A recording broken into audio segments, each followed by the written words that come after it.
All right. We're just waiting for some questions to... Oh, thanks. Maybe I could ask Tabby or Rikki or Ross. Do you want to go first with a question or a comment? Who wants to go first? Is it on? Yeah? Can everyone hear me? Cool. Yeah, that was brilliant. And that actually completely changed my perspective on megatrends. I did not know what megatrends were. In my head, it was, improving things for youth mental health, having more young people involved and all that kind of stuff. But actually, there really is a business behind it.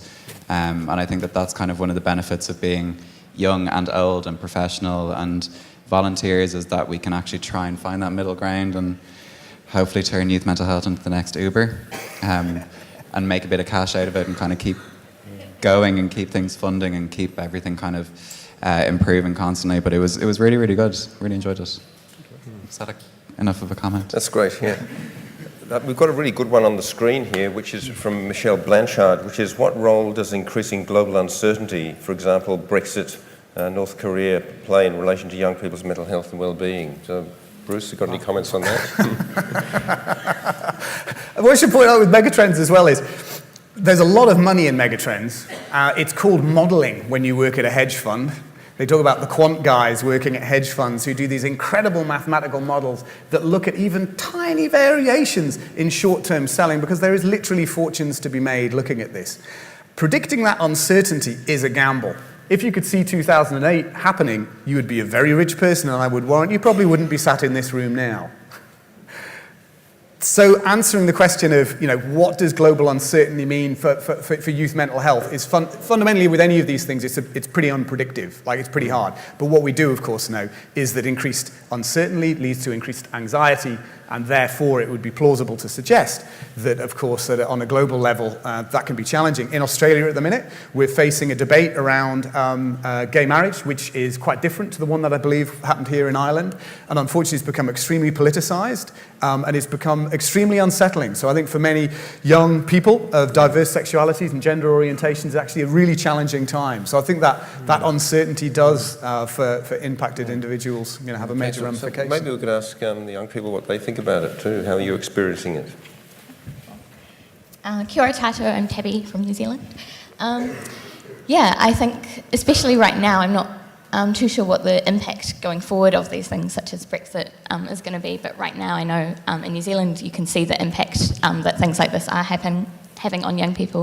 And I think the marriage equality debate in Australia is a huge example of that. The things that are happening as part of that is horrific. There are all these kind of anti-marriage equality campaigns. There are public posters using hate speech and all this stuff all around, and for young people as well, when that's in their home environments, there's no escape from that. So I think definitely that has there's no way to deny that has an impact on young people's mental health. And I think as well, we just had our general election this weekend, and seeing the response from young people for that, as it's kind of undecided. It's not a clear outcome, but it looks like we're going to continue to have a Conservative government, and that has a real impact on so many young people's, and not just young people's lives. And I think for lots of us, it gives us a real kind of despair, because it's like this, there's so many people that are supporting those views. How did so many people vote for that? And that's kind of hard for younger generations to imagine, because so many of us think quite differently to that. So I think right now it's having a huge impact, but I hope as younger generations get to have more voice and have more say, that might change. Right, thank you. Rikki, do you want to... Yeah, just in terms of the same-sex marriage survey in Australia, I don't know a single young person that identifies as LGBTIQ that isn't very, very much struggling with it. So I'm very concerned about it, yes.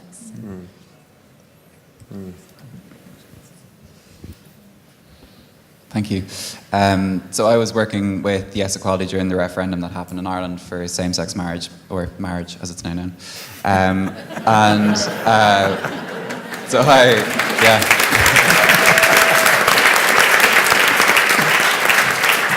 So after working with Yes Equality, I then went and worked with an LGBT organisation, and I kind of got to see that after effect of what happens after a referendum. And actually, not a huge amount happened for our mental health and our young people's mental health, because we were still kind of struggling with that.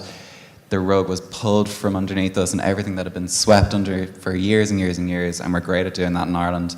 And you know, you're kind of dealing with those residual pieces of trauma of being repressed and being differed and being discriminated against. And our young people really feel that. And I know as a young LGBT person that when I would speak to people who were in their 30s, 40s, 50s, they were still trying to deal with the stuff that they had gone through when they were young. So they hadn't quite resolved the mental ill health or the mental health bad experiences that they had, which was related to their LGBTIQ identity. And I think it will be the same no matter what country is talking about same-sex marriage and changing the laws that they have. When you have a campaign that's against you, the ultimate message that our young people are hearing is that you're not good enough. And that can't not impact on your mental health. Well, I could just make a comment too, because a really good thing happened in the context of this really appalling situation that we have in Australia at the moment, and that is all the youth mental health organisations, Reach Out, Headspace, Origin, Black Dog, Brain and Mind, we all united and actually put out a very strong public statement in support of young people generally, and all the things you've been saying, absolutely we feel it and we're seeing it every day. And so that's a good thing, but it's just like a bit of a nightmare, the whole situation at the moment. And I know my son was campaigning in Ireland for the Yes campaign here, and he said it wasn't that great during the campaign here either. So it's a real shame we have to have these public debates about these things, and it should just be happening. So maybe just we keep going. Apparently this is kind of good because the technology is broken down. We can't actually have that. No, it's back. Okay. I was going to say we can have some questions from the floor as well, but here's one from via the feed, which is the massive increase in online resources and focus in online. Is online information becoming more or less reliable? So this is the fake news question. I might start with this one. I think it depends on where you look and how often you actually look for information. So for some young people, they're very well adjusted to looking for information. And I think it also depends on what sort of information you're looking for. So if you're looking for mental health information in Australia, and I know Ireland has Reach Out as well, if you type in information around anxiety or depression, I think Reach Out is one of the first things that comes up on the search engine, so that information's fairly reliable. But if you type in something else, it's not as reliable. So yeah, I think it really depends on the information that you're looking for. Yeah. I think as well it brings up the question of what is reliable, and I think one of the really positive things about kind of how the internet and technology is more accessible, it means that more people can create content, so more people are sharing their stories, and I think personal experiences are an awesome, reliable source of information a lot of the time, and a great way for, especially for young people, to connect with other people going through similar things to them. So I think that's a real positive of it.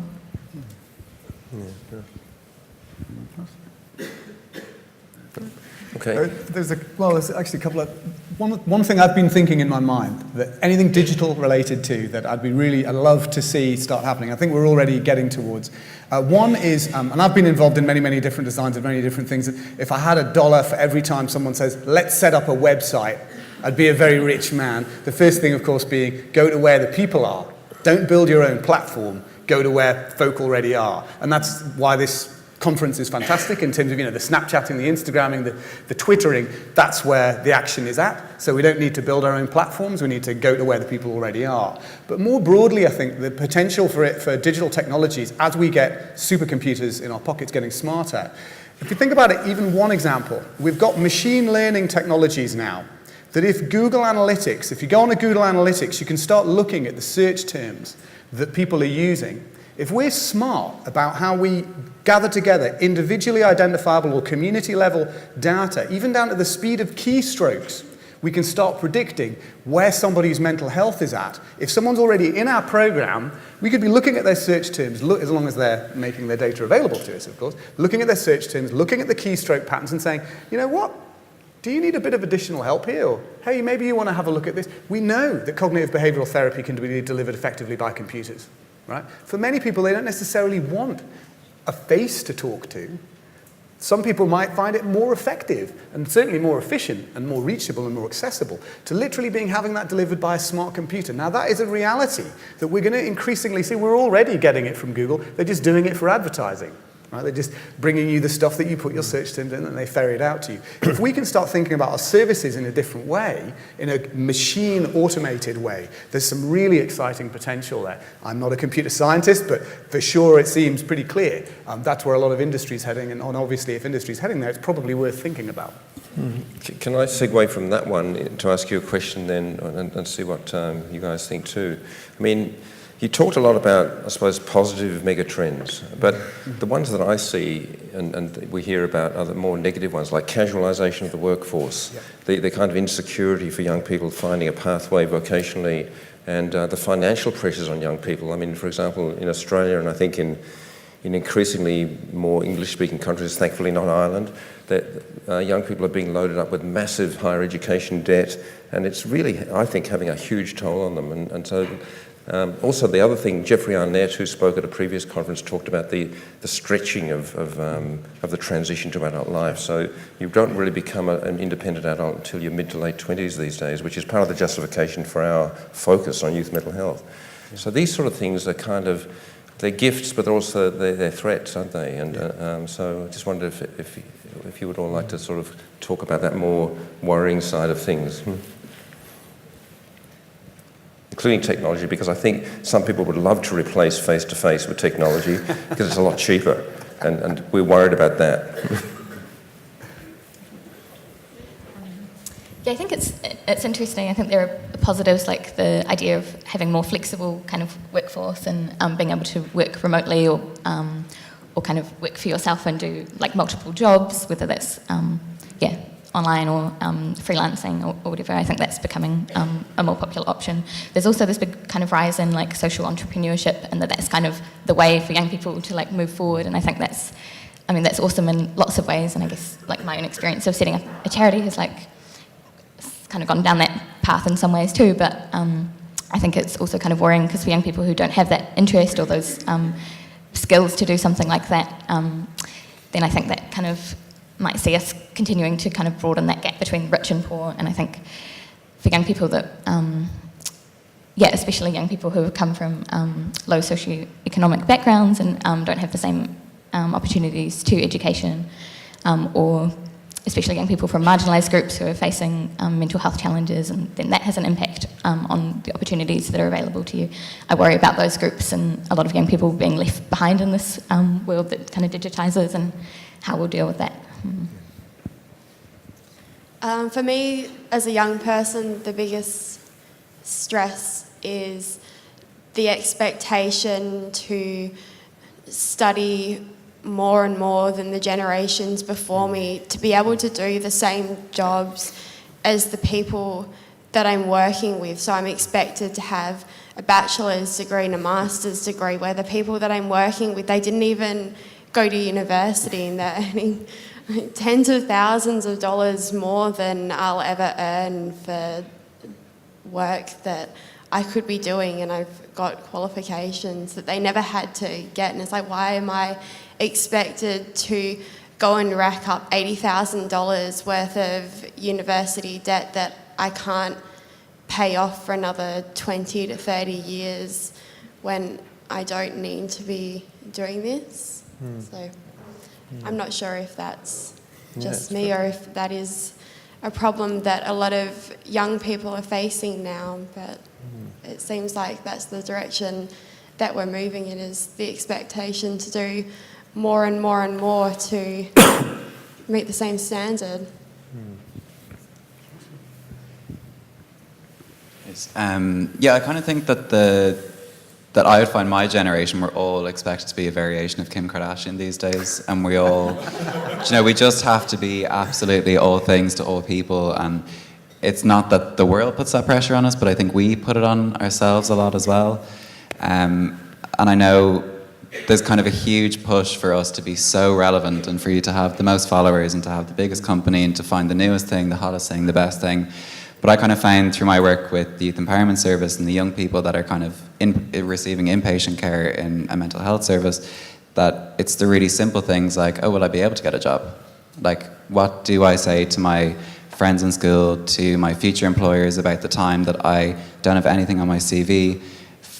What if I'm a bit older, if I'm over 18 and I have kind of blank spaces in my CV? Like, what do I say about that? And I wasn't able to fill anything in because I was mentally ill at the time. You know, and it's those kind of considerations that a lot more people are having now of how do I cloak, how do I disguise, how do I cover, do I be honest, do I dare, what will my employer say? So I think that that's a really interesting one, is that we're almost at both ends of the spectrum of trying to have the very simple things like a job that you can go to 9 to 5, Monday to Friday, and also trying to be Kim Kardashian on the weekends. And it's not easy. But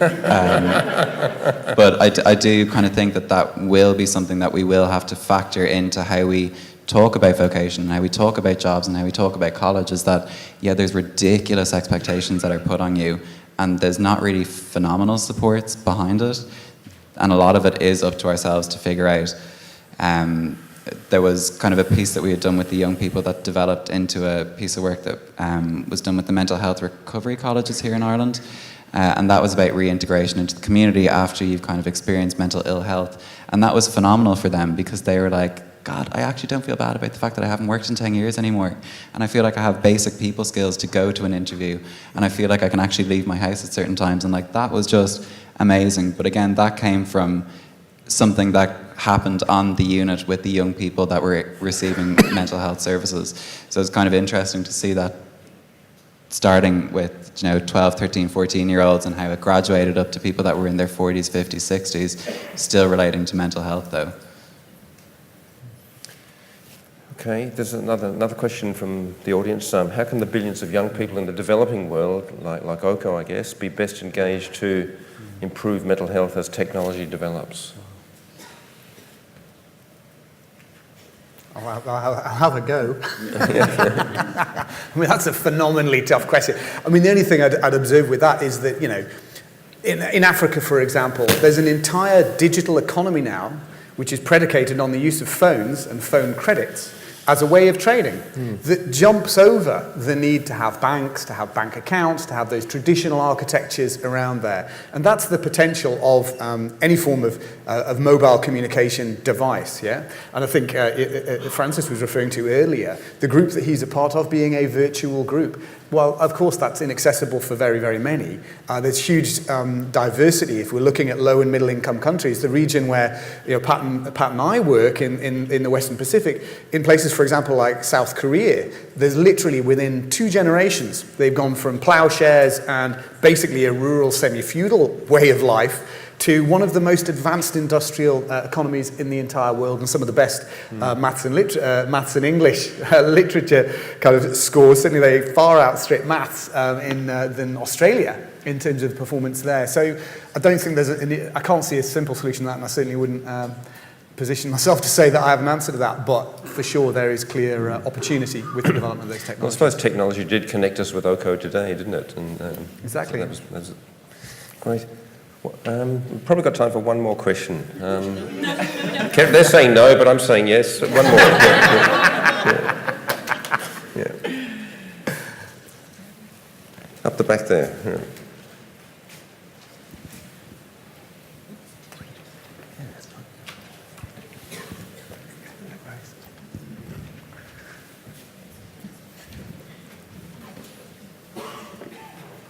Thank you so much for making a microphone exception. I'm a child psychiatrist and I work in London, so I work with young people and their problems on a day-to-day basis.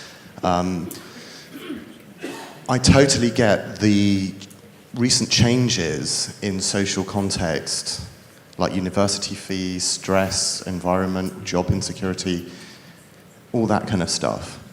But also as a kind of scientist, for what as one way of describing me, I also think that young people, from an evolutionary perspective, have survived more difficult circumstances. And, let's just go back to the Second World War or something like that. So I'm just thinking, is there something else that is happening that we haven't put our finger on? Perhaps from an environmental perspective, there might be an environmental thing that is happening in the same way we're polluting our seas or whatever.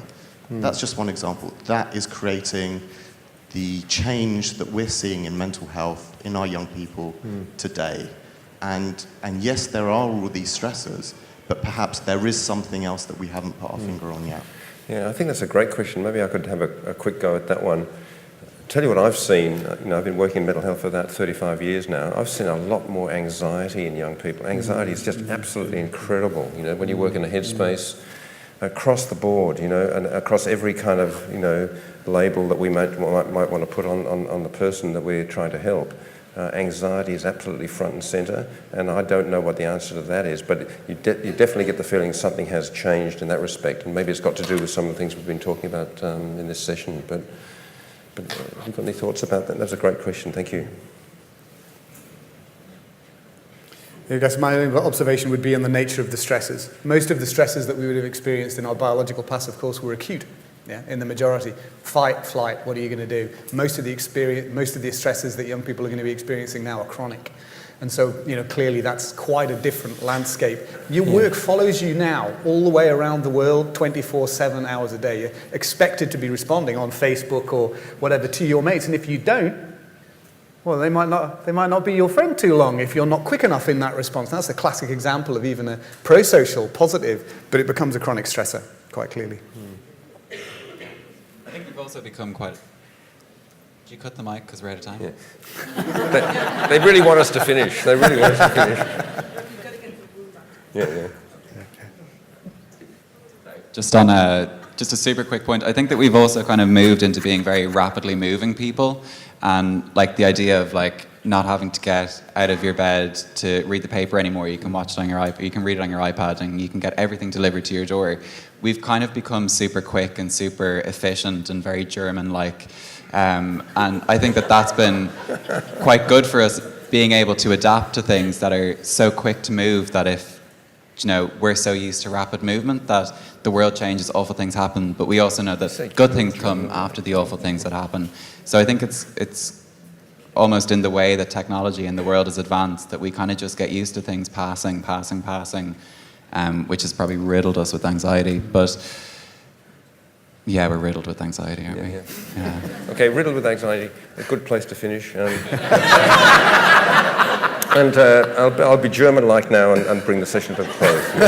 I just want to thank Ross, I want to thank Rikki, and I want to thank Tabby, and especially Bruce for a fantastic talk. Thank you. Thanks, everybody.